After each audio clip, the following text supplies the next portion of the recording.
12. Meanwhile, when a crowd of many thousands had gathered, so that they were trampling on one another, Jesus began to speak first to his disciples, saying, "Be on your guard against the yeast of the Pharisees, which is hypocrisy. There's nothing concealed that will not be disclosed, or hidden that will not be made known. What you have said in the dark will be heard in the daylight, and what you have whispered in the ear in the inner rooms will be proclaimed from the roofs. I tell you, my friends, do not be afraid of those who kill the body, and after that can do no more. But I will show you whom you should fear. Fear him whom, after your body has been killed, has authority to throw you into hell. Yes, I tell you, fear him. Are not 5 sparrows sold for 2 pennies? Yet not one of them is forgotten by God. Indeed, the very hairs of your head are all numbered. Don't be afraid. You are worth more than many sparrows. I tell you, whoever publicly acknowledges me before others, the Son of Man will also acknowledge before the angels of God. But whoever disowns me before others will be disowned before the angels of God.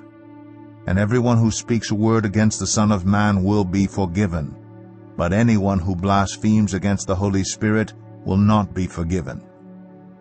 When you are brought before synagogues, rulers, and authorities, do not worry about how you will defend yourselves or what you will say, for the Holy Spirit will teach you at that time what you should say." Someone in the crowd said to him, "Teacher, tell my brother to divide the inheritance with me." Jesus replied, "Man, who appointed me a judge or an arbiter between you?" Then he said to them, "Watch out. Be on your guard against all kinds of greed. Life does not consist in an abundance of possessions." And he told them this parable. The ground of a certain rich man yielded an abundant harvest. He thought to himself, "What shall I do? I have no place to store my crops." Then he said, "This is what I'll do. I will tear down my barns and build bigger ones, and there I will store my surplus grain. And I will say to myself, you have plenty of grain laid up for many years. Take life easy, eat, drink, and be merry." But God said to him, "You fool, this very night your life will be demanded from you. Then who will get what you have prepared for yourself? This is how it will be with whoever stores up things for themselves, but is not rich toward God." Then Jesus said to his disciples, "Therefore I tell you, do not worry about your life, what you will eat, or about your body, what you will wear. For life is more than food, and the body more than clothes.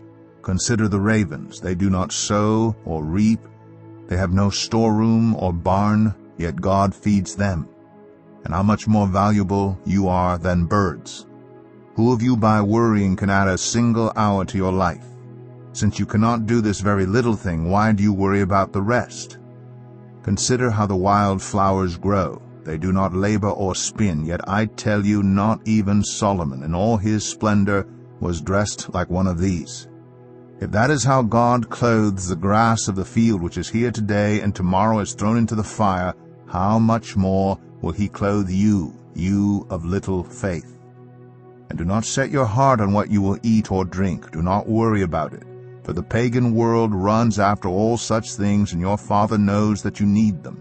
But seek his kingdom, and these things will be given to you as well. Do not be afraid, little flock, for your Father has been pleased to give you the kingdom. Sell your possessions and give to the poor. Provide purses for yourselves that will not wear out, a treasure in heaven that will never fail, where no thief comes near and no moth destroys. For where your treasure is, there your heart will be also. Be dressed, ready for service, and keep your lamps burning, like servants waiting for their master to return from a wedding banquet, so that when he comes and knocks they can immediately open the door for him. It will be good for those servants whose master finds them watching when he comes. Truly, I tell you, he will dress himself to serve, will have them recline at the table, and will come and wait on them. It will be good for those servants whose master finds them ready, even if he comes in the middle of the night or toward daybreak. But understand this, if the owner of the house had known at what hour the thief was coming, he would not have let his house be broken into. You also must be ready, because the Son of Man will come at an hour when you do not expect him." Peter asked, "Lord, are you telling this parable to us or to everyone?" The Lord answered, "Who then is the faithful and wise manager, whom the master puts in charge of his servants to give them their food allowance at the proper time? It will be good for that servant whom the master finds doing so when he returns. Truly I tell you, he will put him in charge of all his possessions. But suppose a servant says to himself, 'My master is taking a long time in coming,' and he then begins to beat the other servants, both men and women, and to eat and drink and get drunk. The master of that servant will come on a day when he does not expect him, and at an hour he is not aware of. He will cut him to pieces and assign him a place with the unbelievers. The servant who knows the master's will and does not get ready or does not do what the master wants will be beaten with many blows. But the one who does not know and does things deserving punishment will be beaten with few blows. From everyone who has been given much, much will be demanded, and from the one who has been entrusted with much, much more will be asked. I have come to bring fire on the earth, and how I wish it were already kindled.